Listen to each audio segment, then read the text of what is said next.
Intel Arc B580 review. The new king of $250 bis. For now it delivers solid 144p performance, as well as 108p with ray tracing. When Intel debuted its first Arc video cards 2 years ago, I was more than a little skeptical. Could a company that famously gave up on its last major desktop project in 2009 actually make a dent in a market dominated by NVIDIA and AMD? Well, when I reviewed them in 2022, the Arc A750 and A770 turned out better than I thought, though they were also held back by Intel's poor drivers. But it seems Intel has learned from its mistakes.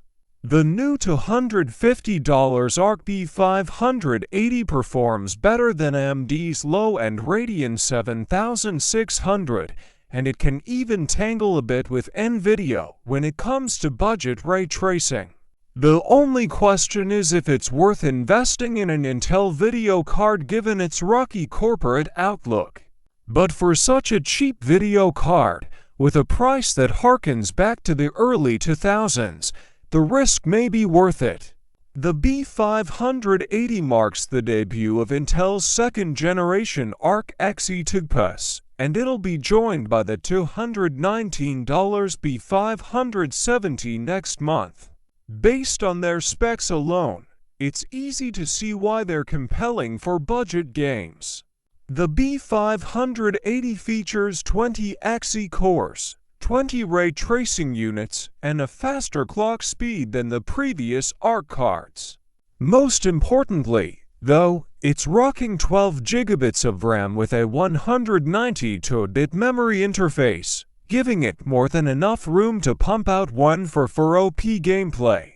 The $299 NVIDIA RTX 4060, in comparison, is stuck with 8 GB of VRAM and a far more limited 128-bit interface.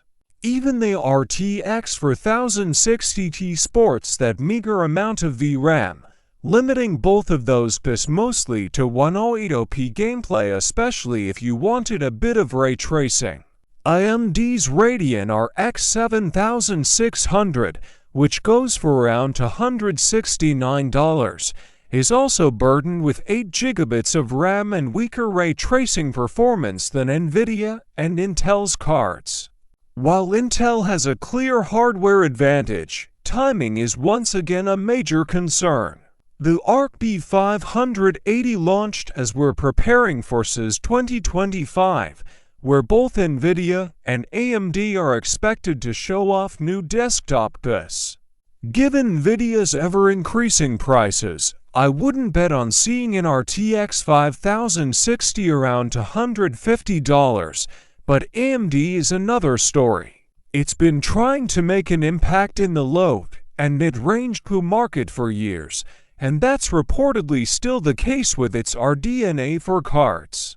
There's a good chance we'll eventually see some sort of inexpensive next-gen coup from AMD.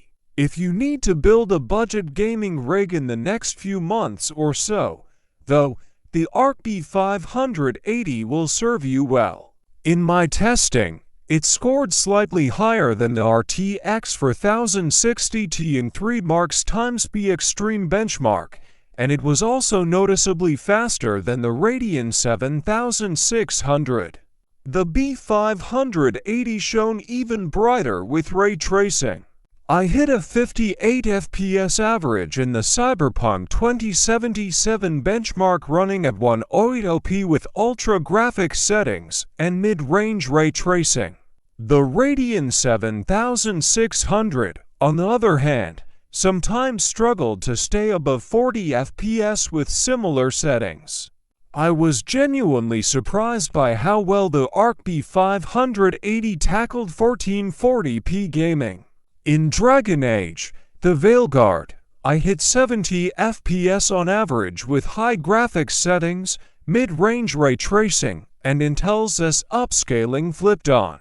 That's better performance than you'll see on the $700 PlayStation 5 Pro, though admittedly, Sony's PSSRI upscaling might look better to your eyes. I also hit 85 FPS on average while playing Halo Infinite in 144p with maxed out graphics, which was slightly better than the 4060 Ti. While we're used to budget cards being mainly limited to 1080p gaming, the Arc B580's additional memory clearly makes it well suited for 144p. Still, there are benefits that the competition offers.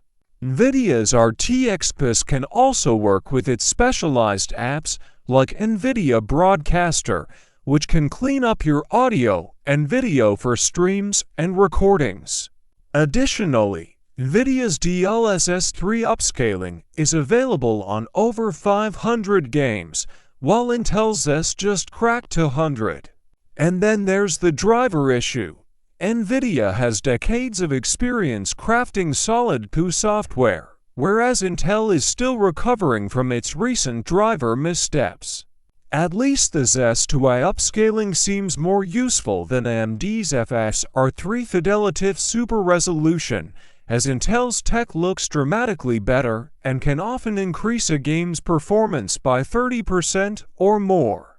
The Arc B580 also survived several hours of benchmarking and gaming without any hardware or driver issues.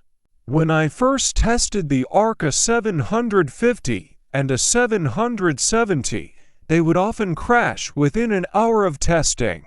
Intel's software has clearly made some progress. The B580 reference model I tested also stayed relatively cool under load, and it never surpassed 64 degrees Celsius, which also kept its two large fans from ever making much noise. While there will be third-party cards available, I was also impressed by Intel's reference design. The B580 feels premium and sturdy, not cheap and plasticky like many other budget GPUs. At this point, it seems like Intel is already having trouble keeping the Arc B580 in stock, a rare good problem for the beleaguered chip giant.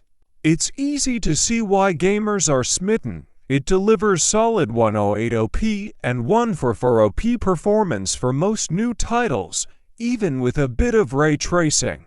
Finally, there's a viable $250 GPU that doesn't make you feel like you're desperately behind the pack. It's a clear win for Intel, at least until we see what's new from AMD.